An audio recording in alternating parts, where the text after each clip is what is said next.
Dinadaan ko na may mag-a-apply po ako ng scholarship.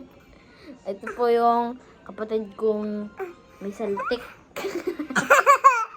Yan. Yan po, ganyan po siya. Ganyan po siya. Pag nakakita po siya ng camera, nagiging ganyan po siya.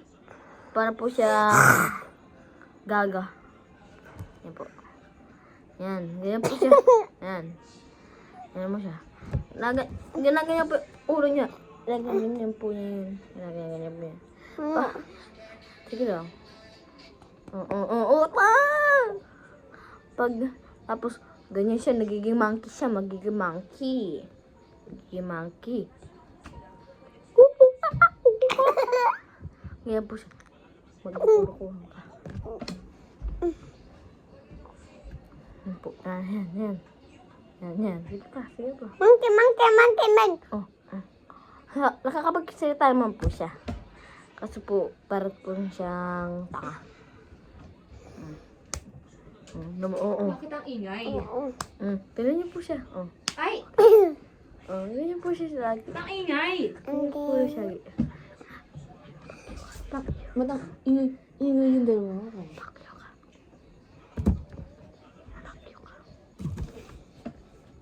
Minsan po namamakyo po yan. Minsan. Bad yun.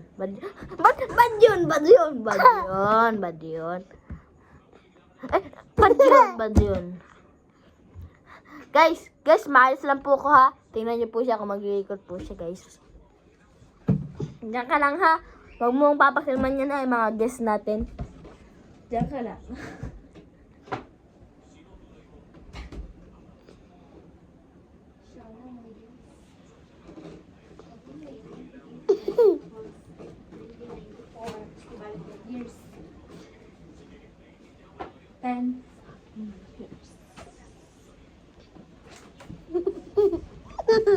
May ginawa po siya masama.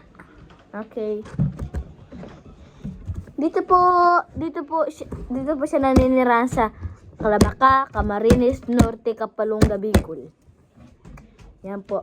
Ang address po namin ay 24